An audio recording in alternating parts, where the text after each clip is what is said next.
Once logged in, you just need to click on Book Online to start your booking.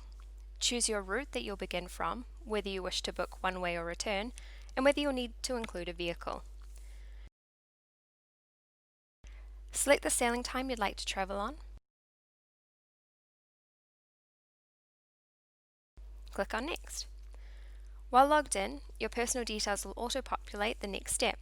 Click Next. The final details just requires you to select your country, accept the terms and conditions, then select your card type and enter your card details for payment.